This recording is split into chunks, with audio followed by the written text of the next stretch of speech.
Be so kind as to yield the podium to me. I'm yielding. Yes, I'd like to speak from the lectern, if that's okay with you. Do you mind? Can we switch places for a few minutes? Fine. Come on down. Okay, thanks.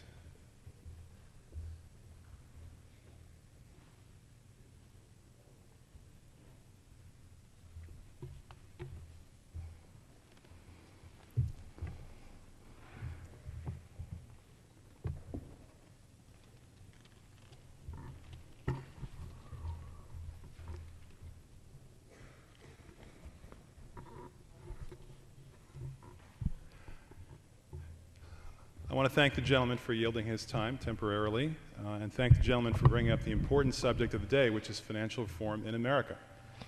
I want to thank the gentleman for this opportunity to talk about one of the key elements of financial reform in both the House bill and the now debated Senate bill, which is auditing the Federal Reserve. And I want to congratulate the gentleman, and in fact, everyone in America, because you now own a hotel chain. Congratulations. It's this one right here. You own the Red Roof Inn. Now, I know what you're thinking. You're thinking, that's funny. I don't remember buying the Red Roof Inn. But the Federal Reserve Bank, in its wisdom, has done it for you. The Federal Reserve Bank has seen to it that you have the pleasure of ownership of this delightful chain of hotels that extends from sea to shining sea. You, America, you are now the owners of the Red Roof Inn chain. Congratulations. Let me explain to you how that happened. Deep in the mists of ancient history, going all the way back to 2007, a foreign company decided that they wanted to do a leveraged buyout of the Red Roof Inn chain. And so they turned to Wall Street, and Wall Street, in its magical ability, came up with the money, $500 million, to do that. And part of that money, $186 million, came from entities that were formed strictly for the purpose of providing money so that somebody could end up controlling the Red Roof Inn other than the people who originally owned it. These foreigners were able to prevail on Wall Street to come up with the financing to buy the Red Roof Inn. And now at that point, the question was, who was actually going to come up with the money? $186 million. The answer was, Wall Street was going to find some sucker, some fool, that would be willing to take $186 million out of his or her pocket and put it into the pockets of this management company foreign owners. The problem was an earthquake hit Wall Street in 2008 before they could execute on this deal and hand this liability off to John Q. Public. And this financial hurricane that hit Wall Street prevented them from executing on their plan. They had to find some way to come up with somebody, some sucker, who would take over liability for this $186 million loan secured only by this modest hotel chain of limited profitability, being sucked dry already by its foreign owners. And they looked around, and at this point, Bear Stearns was responsible for this. So Bear Stearns looked and looked and looked, tried to find somebody silly enough, unwise enough, to stick this $186 million liability to. And then Bear Stearns itself went kaput, taken over by J.P. Morgan. J.P. Morgan moved in with the help of the Federal Reserve. The Federal Reserve arranged so that J.P. Morgan could take over Bear Stearns' liabilities in general. But there were some liabilities that were so odorous, so awful, that J.P. Morgan just wouldn't take them over, even though the Federal Reserve was stuck with the liability for the great majority of those assets. And those became the maiden lane assets. And among those assets, the absolute dead loser assets, the assets that nobody in their right mind would want, the assets that were so terrible that J.P. Morgan wouldn't take them from Bear Stearns' pocket, from Bear Stearns' dead pocket, even if the Federal Reserve was willing to pay for it. Among those assets was the Red Roof Inn. And who ended up with that? The Federal Reserve. That's right, the Federal Reserve Bank. You know, that organization that dictates the money supply in this country, that has this magical ability to make money out of nothing. They simply make notations on their records, and magically they have more money than they had the day before. The Federal Reserve Bank decided that they would assume responsibility for a $186 million loan to a hotel chain. The Federal Reserve became the sucker of last resort, and in doing so, the Federal Reserve made you, America, the sucker of last resort. Let's move on. After 2008, pretty much nothing happened because nobody knew about it. Nobody even knew what was inside the Maiden Lane LLC pot. Nobody knew that it was the Red Roof Inn or anything else. Nobody knew. Why is that? Because we don't audit the Federal Reserve Bank.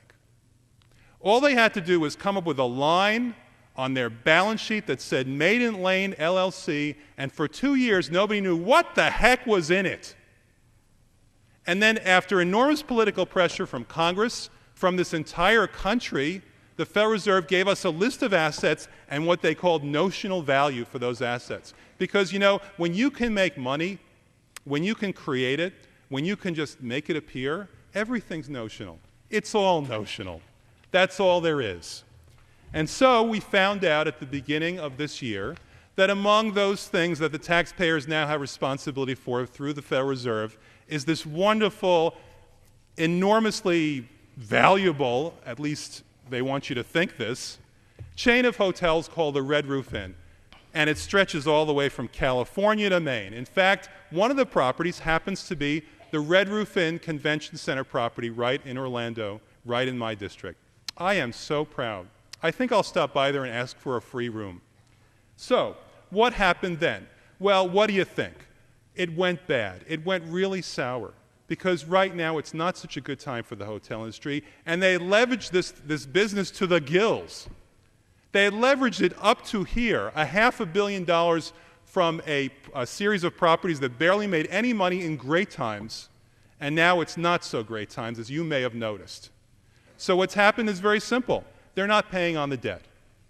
What was debt is now equity. Because when a company goes bankrupt, when it can't pay its creditors, the creditors take over. And interestingly enough, the Wall Street Journal reported just 2 weeks ago that the major creditors of the Red Roof Inn are moving in. They're saying, we're not getting our money from this hotel chain, so the two other entities that put up the money to do this leveraged buyout to this foreign group, they're moving in. They're taking the hotels over. They went to Citibank, and they said, Citibank, what are you doing? They said, well, we're working it out with them. We're moving in. We're taking over the hotels. They went to the third entity, and they said to the third entity, what are you doing? Well, we're trying to work it out with them, but we're taking over the hotels. That's the collateral. Not a single word from the Federal Reserve. Not one single word. Wouldn't it be nice to know what happened to the $186 million that they put up? But we don't know, because we don't audit the Federal Reserve. So we can't know. There's no way to know right now. And the Federal Reserve may be, for all we know, letting these other sharks, these other Wall Street sharks, Citibank and the other entity, move in and take over all these hotels, and maybe they're doing nothing to defend the right of the taxpayers to these assets. We don't know. We just don't know, because we don't audit the Federal Reserve. So America, congratulations, you own a hotel chain. And in fact, if you keep this up, America, you'll own a whole bunch of hotel chains.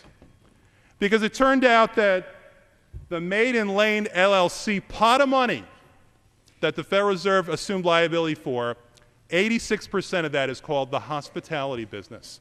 So America, before long, take a look, America, you'll have enough to put a hotel on Marvin Gardens, on Park Place, and probably on Boardwalk 2. You'll own all the hotels in America, and isn't that something? Isn't that something? You didn't even know it. But look, that's not all the Federal Reserve's put up. The Federal Reserve has put up $500 billion in mortgage-backed securities.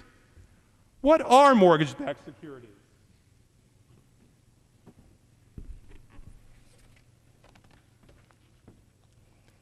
They are securities backed by mortgages. Securities backed by homes. So guess what, America?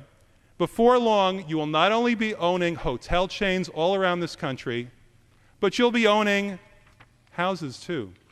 Maybe your neighbors' houses, maybe your own houses, but not exactly. Because you see, when the Federal Reserve owns these assets, you don't exactly own it. In fact, since we don't audit the Federal Reserve, you don't own it at all. You have no control over it. Actually, what's happening is that when these mortgages go bad, the Federal Reserve owns your home. And if you can't make the payments, the Federal Reserve becomes your landlord. So isn't that interesting?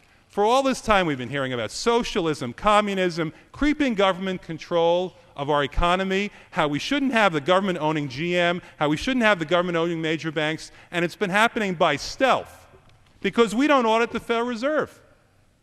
How else could it possibly be that we could end up owning a hotel chain and not even knowing about it? If you're concerned about socialism in this country, if you're concerned about communism, about government control, let's audit the Federal Reserve. And let's find out once and for all who owns the hotels, who owns the houses, and let's try to put this wild beast that creates money out of nothing and jams it into the pockets of special interests like Maiden Lane, like Bear Stearns, like J.P. Morgan, like all their friends. Let's put them under some degree of restraint before it all comes crashing down, these hotels, these houses, before it all comes crashing down on us. Because every time the Federal Reserve makes that money, every time they do that, every time they create that dollar by their magic, they're taking the dollar that's in your pocket and they're making it cheaper, worth less. Okay, I'm going to reclaim my time now. All right, that's fine. Let me thank the gentleman for... One last word, if I may say this, if the gentleman will yield. Audit the Federal Reserve. All right. Thank you very much. And let I me yield just back. add that the gentleman's presentation is not part of the progressive hour. I thought we were going to talk about financial reform.